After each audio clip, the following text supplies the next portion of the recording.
benefits na 1 year lang. Yan, lifetime ng quarterly pension benefits. So, bibigyan pa ba natin ng chance na mag-investment account ito, mag-upgrade, o kung ganito ang kanyang monthly due na naabot. Okay na yan. Okay na yan, ma. Sinong boboto na bibigyan pa ng chance? Pakitaas ang kamay. Pakitaas ang kamay yung bibigyan pa ng chance. Kasi pamalang bigay. Oo. Wala nang nangyari sa kita niya. Oo. Lalo na kay Peña, wala naman tutulong sa kanya. Oo. So, kasi si Peña, 1.8 lang. Karamihan na nag-pension sa atin ngayon, nag-retire sa atin, 1.8 lang ang monthly due niya. Oo. So far, ngayong generation, papunta sa 2023, hanggang pataas, malaki na yung mga benepisyo ninyo sa quarterly pension benefits. Kasi pabata ng pabata. Katulad nito, anong edad mo ngayon? 42. Ha? 42. Malaki ang benepisyo mo pag 70 mo. Magdating na sa pag 70. Malaki na. Okay. So, Tama na yan, Mahal na rin 5K. ang bigayin. so, dagdagan pa ba natin itong 5K to 91K na ano, speculation na, may aabot pa ng 100 yan kapag 12 years old siya pumasok. Dagdagan pa ba natin ng investment account ito, itong 5K to 91K na ano na monthly due or quarterly pension benefits? Pagkitaas ang kamay kung dagdagan pa. Oh, sige, dagdagan mo na yan. Dagdagan pa eh, balikan Okay. niya. pero bago Pagkitaas ang kamay. Oo. Dagdagan. Oo, dagdagan. Hindi ko kayo pinipilit ha. Baka pagdating ng araw, hindi mabigyan ng malalaki kasi dito mapunta lahat. O, pag-aralan niyo mabuti ang desisyon ninyo, mamaya matrap kayo. Nung sinabi ko na, okay, ngayon, nung birthday cash gift na pinag-usapan natin, sabi niyo 20K, okay na, approve na, nagbagsakan na ng lamesa, approve na. Sabi ko ngayon, parami ang mag-birthday cash gift, baka 1,000 ang matagap mo. Ay, grabe naman si sir. Ay, na-approve niyo na eh. O ngayon, pag-isipan niyo ito, May disadvantage kasi. may disadvantage yan. Baka maapektuhan yun. Baka po katulad sa SS, di ba Oh. pinataas nila, pero pagdating natin sa time na tayo nang kukuha, wala Oh. na kasi naubos na yung pundo. Okay, ganon. Ganyan Or, ang nangyayari dyan. Malaki rin ang mababayaran ng inyong reservation. Malaki din. Pagdating ng araw, baka yung natanggap niyo na reservation, ibabawas dito sa Doon lang mapunta. doon lang mapunta. Ano mangyayari sa inyo? Ang sabihin ng video ay inapprove niya kasi na extended ang investment account. Saka na lang muna, standby mo na yun. Kasi wala naman sila Frida, wala naman sila Joji. Pwede tayo magdesisyon. Pwede na tayo mag-decision. Okay. Hayaan na sila wala. Hayaan mo na kahit ano lang, basta kayo, quorum na kayo ngayon. Hindi sila umatin, in-invite naman sila eh. Kahit abo siya 10K, no? Ang ano yan, quarter niya. Pagtulong na yung Oh, kahit investment.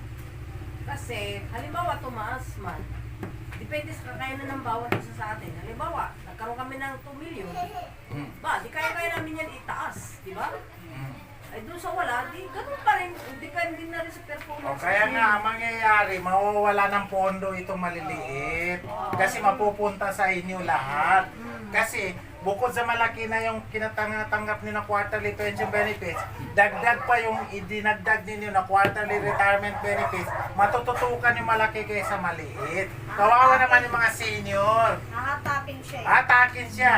Eh kung magpabor ang video, mag-bracket sila, lahat ng bibigyan namin ng quarterly pension benefits, 5,000 pataas. Eh kawawa naman ito. kawawa na Naiwan. yun. Naiwanan sila, naapektuhan sila. Kailangan nila talaga mag-upgrade. Ay, hindi, walang problema sa update kasi na-authorize ko na nga. Pero itong tinatanong ko, yung 5K na monthly due or quarterly pension benefits hanggang 91,000 ay kailangan pa ba mag-investment account? Payagan pa ba natin? Kasi pagdating ng araw, ito, mga 80,000 ang kanyang Mga investment, 80,000 ang kanyang monthly due o Monthly due. quarterly pension benefits. Tapos pinapayagan ko pa rin mag-investment account. Hindi na, eh. So di na monopolize yung pera. O kung mag-bracket, kung gano'n na mangyari, malaki-malaki nang binabayaran natin sa mga tao natin, baka mag-bracketing ang video na, ang bigyan ko lang 1,800 hanggang 2K lahat. Kasi marami na tayo sa pagdating ng panahon. Wala mo na matanggap ang 4K to 5K. Kasi hindi magkasya ang budget ninyo. budget ang pinag-uusapan natin, hindi yung haka-haka lang na mag-uusap tayo Tama na dito. po yung 5K. Malaki na matanggap niyan. Malaki Magkano? na yan eh. Magkano matanggap dito? 3,000? Plus kanina? Oh. Ito? 3K. Oo, Okay na yan. Oh, di ba? Oh, divide mo sa 4,000, 4 quarters. 750. Ha? 750. 750 lang? Oo. Oo. 750. Oh. Ikumpara mo doon. Pero babawasan pa naman yun. O yan na, okay na yan. Na okay na. Oh, ikumpara mo doon. Ang layo, halos doble kalahati. Oh. Babawasan pa niya ng 10%, 10% O kung madalas ang i-bracket ng video is 1,800 to 4K. Paano kayo? Na-expected nyo natatanggap kayo nito. Buti kung buhay pa ako, maglaban ko kayo. Eh kung patay na ako sa period na yun, Huwag na mamatay. bago siya makatanggap. Di ba? Bago O, makatanggal. sige na. Approve na yan. So wala nang investment Wala na, nito. sir. Okay Kami na. rin, okay na yan. May invest na yan. Invest Okay na na yan. Kasi tayo. para hindi Oh. maapektuhan din sa ano. Oh, kasi sino may kawawa investment, sila. may investment na ito eh. Oo, yan ah. Kawawa Oh, senior dyan. kung ano lang yung investment na inabutan nila, na pag-retire nila, yun na lang yun. Oo. Oh. Kawawa Kasi, mga senior dyan. take a note, kung 15K ka dito o 100K ka, malaki ang quarterly Malaki. quarterly retirement benefits mo. Pero kulelat ka naman dito. Eh dito naman, ang laki-laki ng monthly due mo, kung maliit ang investment mo, maliit din ang quarterly pension benefits, patas lang. Oo. Oh. Patas lang. Oh, kasi itong lifetime benefits eh, kung inakala ninyo na nag-invest kayo at para makatanggap kayo ng maaga ng quarterly retirement benefits, nagkakamali kayo kasi isang taon lang yun. Hindi kayo nagbabayad ng monthly due nyo, pinapabayaan nyo kasi 50 pesos lang yan. Let's see, ang nangyayari, ay saka na lang ako magbayad kasi matagal pang birthday ko. So, ibig sabihin, hindi nila naiisip na mas priority yung monthly due kasi lifetime benefits yan. O, hindi katulad nun, 1 year lang.